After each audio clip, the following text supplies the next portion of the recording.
Ada banyak persoalan di rumah tangga itu. Setidaknya jenengan ketika kenal bahwa di Indonesia ini ada undang-undang berkaitan dengan itu. Kalau kaitannya dengan agama, ya jelas. Yang saya ini undang-undang ini itu salah satunya adalah mengadopsi apa yang ada dalam firman-firman Allah dan juga hadis-hadisnya baginda Rasulullah. Tapi juga ada beberapa, karena ini nyangkut yang sewu undang-undang sifatnya positif, tidak hanya umat Islam saja, maka juga ada termasuk itu tadi, termasuk yang sewu wong gak gelem ae dilaporno kok di situ itu yang sewu jenengan dipeksa kali bojo moro-moro gak gelem itu sakit ngelaporakan, tapi di Islam tidak mungkin itu, nggak boleh kan itu, wong harus dilayani, wong melayani suami itu termasuk ibadah kan gitu kan. Tapi di Islam juga nggak boleh ketika apa, jenengan sedang libur mau dipaksa, malah apa ini jadi perkara yang buruk, itu juga tidak boleh. Itu saya yakin siapapun yang kemudian berpandangan bahwa Islam itu rahmatan lil alamin, maka disitulah kunci-kunci kehidupan itu akan terpenuhi. Baik jenengan yang sifatnya non dogma, artinya itu dari kaidah-kaidah dalil maupun kaidah-kaidah perilaku yang ada dalilnya. Jadi ketika berbuat baik itu tidak butuh dalil jenengan. Iki katanya ini dalilnya apa iki? Ini dalilnya apa? Wah, jenengan mboten ngedong ini. Menawarin gajian iki aku lebih lagi. Iya apa dalilnya iki?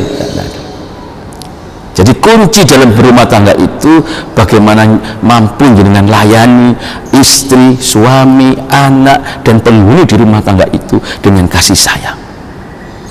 Karena untuk menuju mawaddah warahmah sakinah itu kemudian yang berikutnya bahwa ada hak dan kewajiban itu yang harus terpenuhi. Dan ketika ada persoalan yang harus didahulukan adalah merasa dirinya bersalah. Jangan merasa dirinya benar. Walaupun persentasenya itu 95% benar, yang 5 salah, jenengan kedepankan yang 5 itu salah dulu. Karena disitulah kunci jenengan nanti meraih sebuah nilai hikmah di situ. Tapi kalau jenengan aku sempalan gak peduli, aku sampun 5 bener kok, 5 singkono podo sabalike yang salah 95 karena juga merasa ada kebenaran kecil di situ dia perjuangkan, nggak ketemu. Tapi kalau kemudian keduanya saling, aduh kalau salah yang punten mas nggih, ngoten nggih kula nggih Dik, Mas awak Dik, wis buka kamar mari ngono, cepet-cepetan. Nek mau jajal ngono, wah kon buka kamar didukang bojone tambahan kan ngoten. Nah, begitu juga anak ketika mau butuh kuliah mintanya, ya aku gini ngene. Walaupun enggak ada dicarikan, orang tua enggak mungkin enggak nyarikan. Tapi insya Allah kalau kemudian mintanya maksa, nek gak terima aku kuliah ngono ngene.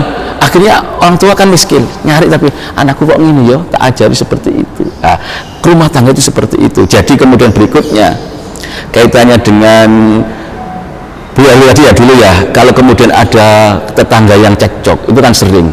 Nah, dalam tata kehidupan juga berislam, makanya yu'minu billahi wal yukhrim jaro. Apabila kau mengaku dirimu beriman kepada Allah dan hari akhir, maka kamu hormat kepada tetangga. Kaitannya dengan KDRT, kalau kemudian ada tetangganya yang cekcok, kalau itu menjauh suara manuk, waduh, sama tidak ada fisik, biarkan dulu. Tapi kemudian kalau sudah ada tanda-tanda duar, lapor RT. Murah-murah kuat, wis lapor RT disik. Jangan kemudian turun sendiri, karena bisa jadi jenengan orang yang termasuk dibenci. Yang nggak saya karena tahu itu sebagian ngacut tok ini, walaupun niatnya baik. Nah, makanya harus juga cari ambil Pak RT, kemudian siapa yang disegani di keluarga itu, kemudian diketok. Assalamualaikum, dengan gitu. Kalau kemudian didobrak, akhirnya emosi. Assalamualaikum, salam itu kan yang saya kan merem minimal. Tamu, bu ya bersambung yo, silakan tamu ini. Minimal sih, mungkin apa bersambung di sini. Kan tapi lerem. Apa yuk? Apa mbak? Kok ini jika saya dengar, betul apa masih namanya keluarga, tidak mungkin. Kok gitu jadi kan pulang deh. Jangan mungkin mata dulu mboten. Itu. Jadi disitulah bagaimana mengatur kemudian ada sesuatu sebab-sebab yang harus kemudian difahami. Karena yang saya niat benar, caranya yang tidak benar itu bisa jadi nanti petaka juga bagi kita. Jenengan iso waktu nggone nggo lati, gampang ngoten. Moro jenengan jero wae. Jenengan sing tambah iso kena akibat. Nah, tapi kalau kemudian kita tahu, oh kondisi ini kok ngene, oh berarti jangan sik wis iki sejak lerem. Nah, kok tambah rame, nah, ngajak siapa yang di situ. Nah, kemudian berkaitan dengan ancaman pidana niki nyun sewu. Jadi di KUHP, di Kitab Undang-Undang Hukum Pidana itu ada, termasuk jenengan penilaian ada hukumnya, tapi hukumannya tidak tinggi. Tapi di KDRT ini ancamannya tentang pidana itu sangat tinggi. Yang paling rendah itu 4 bulan ancamannya, sampai ancamannya yang paling tinggi itu 15 tahun dan juga denda 50 juta. Apalagi kalau terjadi kekerasan kemudian secara fisik itu kemudian menjadi luka, yang lukanya itu menjadi permanen.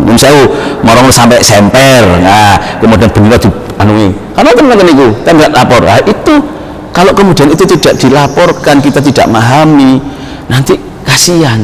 Kejadian terjadinya kekerasan dalam rumah tangga itu memang salah satu pasangan atau dua-dua pasangan itu tidak mampu mengapresiasi dan mengimplementasikan apa yang tadi perintahkan oleh Allah Subhanahu wa taala.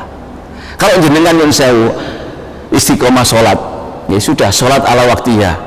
Kemudian jenengan donga, bojoku dadekno bojo sing setia, anak-anak sing soleh solihah, rezeki jenengan atur ya Allah.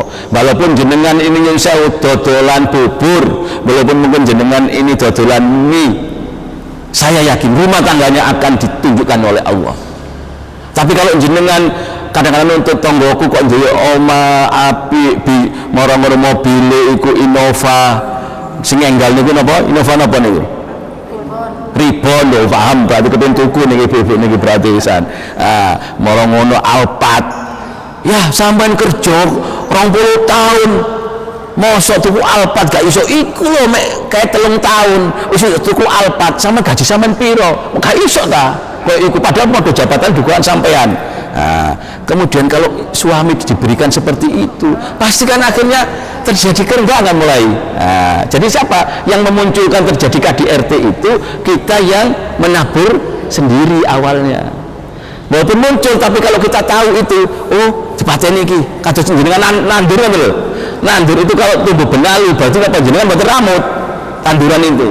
Sehingga muncul benalu. Tapi kalau diramut, dipupuk, kemudian disirami yang bagus, disayang, pohon itu juga butuh itu. Itu saya buktikan itu.